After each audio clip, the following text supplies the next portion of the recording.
This is going to sound a bit crazy, but a couple years ago before I got married, I was on a dating app. This was around 2019, 2020. I remember swiping them. It was probably Tinder. I came across a profile. It was a woman, and I see it was a woman on a wheelchair. Okay, she had a wheelchair, and you know what the crazy part is? This woman had a lot of swipes, a lot of hearts, a lot of matches, and she got more matches than the average man. The average man nowadays gets less swipes than a woman on a wheelchair. And I'm not making fun of the disability. I'm not making fun of her unfortunate events of whatever happened in her life and stuff like that. I really I really wish the best for this lady right now. But like it just came as a shocker to me that like a woman on a wheelchair was getting more likes, like better results on a dating app than the average men out there. And I just thought it was completely crazy. From my memory, this was a few years ago. From my memory, I seen her profile. Like, first picture was like a face pic. Second pic was like another face pic. Third pic was like a wheelchair pic. And then from what I seen, from the amount of likes and matches, holy bro, like that really did give me a real red pill. Even though I'm not really red pill, but it gave me a truth pill. It made me realize the average man is down bad. So yeah, the average man has big odds against them. They have, bro. If it was like a betting app, if you could see who would get more likes, a woman in a wheelchair or an average man, the woman in a wheelchair will get more likes and matches and things like that. And it's absolutely nuts. Like the average man nowadays is so undervalued. The average man has so much to prove. It's actually beyond crazy. Like inflation is not just money wise. It's like it came into every aspect of life. When it comes to dating, there's inflation for that. Like some YouTubers call it wholeflation or whatever. But I'm not trying to bring women down in this video. But all I'm saying is that like the average man has to do so much nowadays. Like if you're just a fit person and you have a decent job, like for some women it's not enough. For a lot of women it's not enough. You have to be exceptional, unfortunately, and it's like you have to do the absolutely most to get yourself out there. But the thing is, the moment you're at the top 10%, it becomes a lot easier.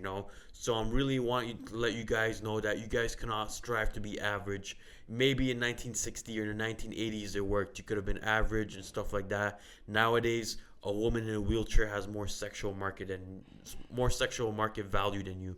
And it's not me. Please don't hate me. I'm the messenger. I'm just saying what's facts.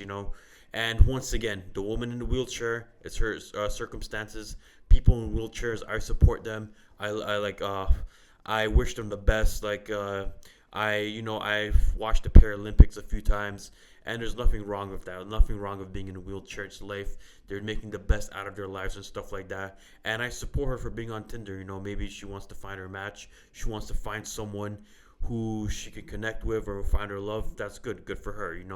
But yeah, at the end of the day, the average man is getting absolutely fucked. But let's be real here. We know like the average man is not trying to find their wife on Tinder. The average man is trying to get as much hookups as possible. That's what men do when it comes to like dating apps like Tinder, Hinge, whatever. And most of men are, since they want sex, it's like, why are you matching with a woman on a wheelchair if you want sex? It's just like it doesn't make sense. So they should probably investigate the people that were matching with her. Like, okay, there could be other men in wheelchair, other men who are like serious in life, who actually wanna, find a woman. Okay, whatever. I don't think you should be finding one on Tinder, but okay. But the other men who are actually trying to sleep with women, why would you match with a woman on a wheelchair? It doesn't make sense.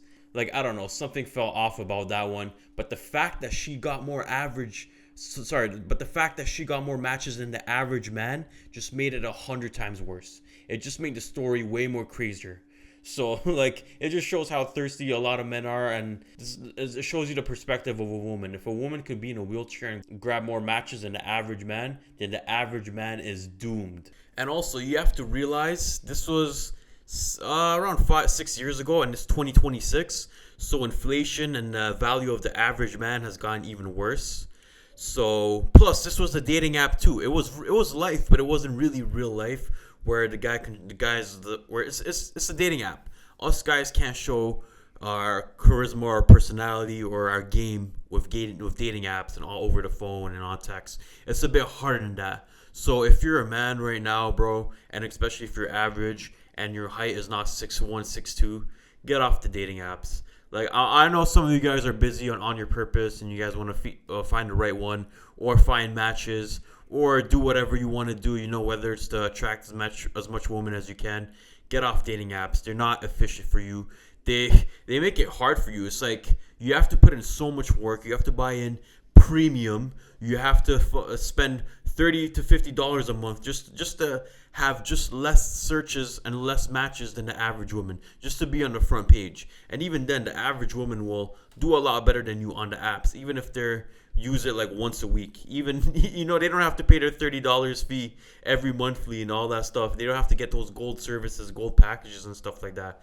So as an average man, instead of spending $50 on gold packages and stuff like that, you should, spend some time and just invest in yourself and just go out there and cold approach in perfect places. I don't want to seem like I'm out of touch because I've been married and out of the dating market since I've been married for 2 years and been out of the dating market for 4 years. So it's like, I don't want to give the wrong advice to you guys. I'm going to be as transparent as possible. But cold approach is always going to work. It's been working for thousands of years. It's not going to stop now. No matter how often a woman's on the internet, no matter how often the world changes, we're social creatures at the end of the day. And cold approach will always work. It will always work. But yeah, from this video, I want to let you guys get through to your heads that you got a cold approach. Don't rely too much on dating apps. And as an average man, your value goes down every day because of inflation. Women are seeing the internet. When they swipe, they see men over 6 foot. They see men with a lot of money. They see men, they see men everywhere, here, left and right. And at the end of the day, their game is not like us. Like we pretty much hunt for anything we can. We pretty much try to get as much as we can sometimes. We all have different games. But women on average, they want to hunt for the best that they can get. So they're not going to settle for average, especially when in their feed and in their options and stuff like that, they can get a much higher value man. They're going to go for that. So the best thing you can do, invest in yourself in every aspect of life, in your personal life, in your confidence, in your money, in your fitness, whatever you can do. Be the best version of yourself out there, and that's going to help you land a better woman. But yeah, I really hope to let you guys know that the odds are against you. Unfortunately, it's only getting worse. But you got this. I believe in you guys. And yeah, if you enjoyed my video or learned something new or want to hear more about me, please comment, subscribe, like the video, help me grow. Thank you guys. Peace.